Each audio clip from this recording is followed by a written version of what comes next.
Evangelio de hoy, martes 14 de marzo de 2023. Lectura del Santo Evangelio según San Mateo, capítulo 18, versículos del 21 al 35. En aquel tiempo, acercándose Pedro a Jesús, le preguntó: Señor, si mi hermano me ofende, ¿cuántas veces tengo que perdonarlo? ¿Hasta 7 veces? Jesús le contesta: No te digo hasta 7 veces, sino hasta 70 veces 7.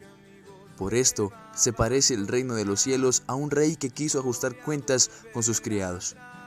Al empezar a ajustarlas, le presentaron uno que debía 10,000 talentos. Como no tenía con qué pagar, el Señor mandó que lo vendieran a él con su mujer y sus hijos y todas sus posesiones, y que pagara así. El criado, arrojándose a sus pies, le suplicaba diciendo: Ten paciencia conmigo y te lo pagaré todo. Se compadeció el señor de aquel criado y lo dejó marchar, perdonándole la deuda. Pero al salir, el criado aquel encontró a uno de sus compañeros que le debía 100 denarios, y agarrándolo lo estrangulaba diciendo: Págame lo que me debes. El compañero, arrojándose a sus pies, le rogaba diciendo: Ten paciencia conmigo y te lo pagaré.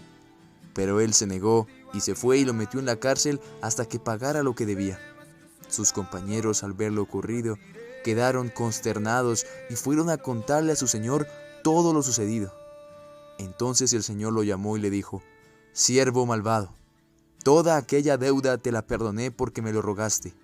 ¿No debías tú también tener compasión de tu compañero como yo tuve compasión de ti? Y el señor, indignado, lo entregó a los verdugos hasta que pagara toda la deuda. Lo mismo hará con ustedes mi Padre Celestial, si cada cual no perdona de corazón a su hermano. Palabra del Señor. Gloria a ti, Señor Jesús. En el Evangelio de hoy, el Señor habla acerca del perdón. Y básicamente la enseñanza de la parábola es: si Dios nos perdona tanto, ¿por qué nosotros no perdonamos a los demás también? ¿Cuántos pecados cometemos al día? No, a la semana, no, al mes, al año.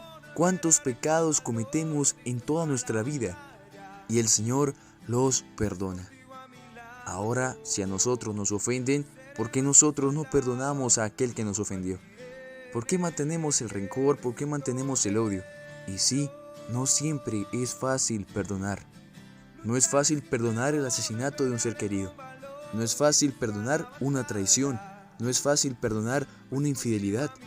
No es fácil perdonar muchas cosas en nuestra vida, pero el Señor nos enseña que aun si fueran muchas más atrocidades las que nos hayan hecho, nosotros debemos perdonar hasta 70 veces 7.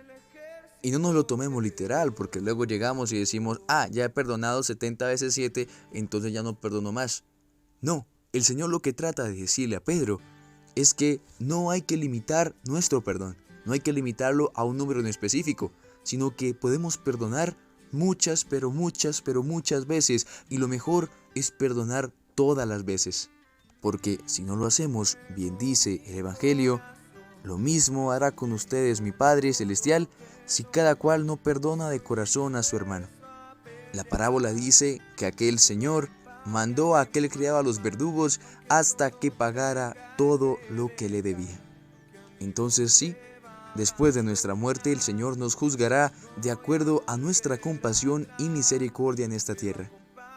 Y si nosotros no hemos perdonado correctamente a nuestro hermano, hemos mantenido rencor, odio, y lo hemos dejado a él sin nuestro perdón, pues el Señor Dios también nos mandará a los verdugos hasta que paguemos todo lo que le debamos.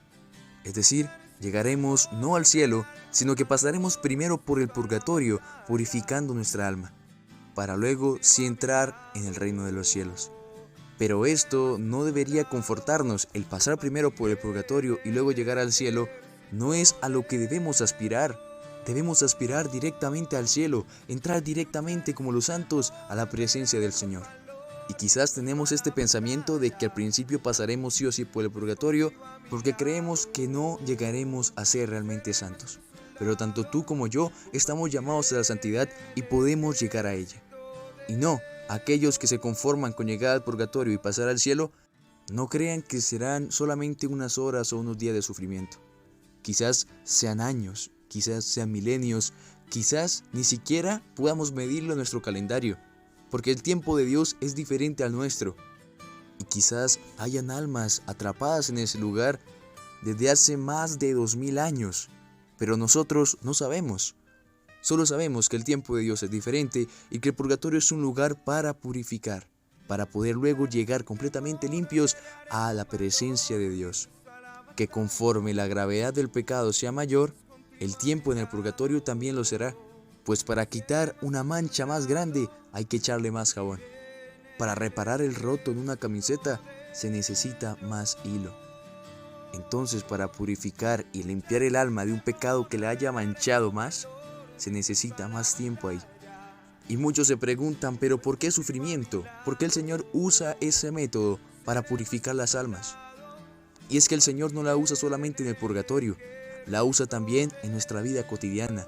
Muchas veces el sufrir es lo que más nos acerca a Dios, porque cuando sufrimos nos llegamos a acordar de Él. Cuando estamos tranquilos, cuando estamos bien, en nuestra zona de confort, cuando nada sale mal, quizás nos olvidamos del Señor. Muchos de los santos que ahora son considerados santos por la Iglesia Católica fueron formados por ese sufrimiento, pero no sufrían como nosotros sufrimos normalmente, sino que ellos sufrían con amor. Ellos veían el sufrimiento no como una pena, no como algo malo, sino quizás como una oportunidad, como un regalo para ofrecérselo al Señor. Y esa, amigos míos, es la diferencia entre los santos y nosotros. Los santos sufrían y entregaban todo ese sufrimiento con amor hacia Jesús, mientras que nosotros, cada que sufrimos, nos quejamos, pataleamos y buscamos huir de Él. Amén.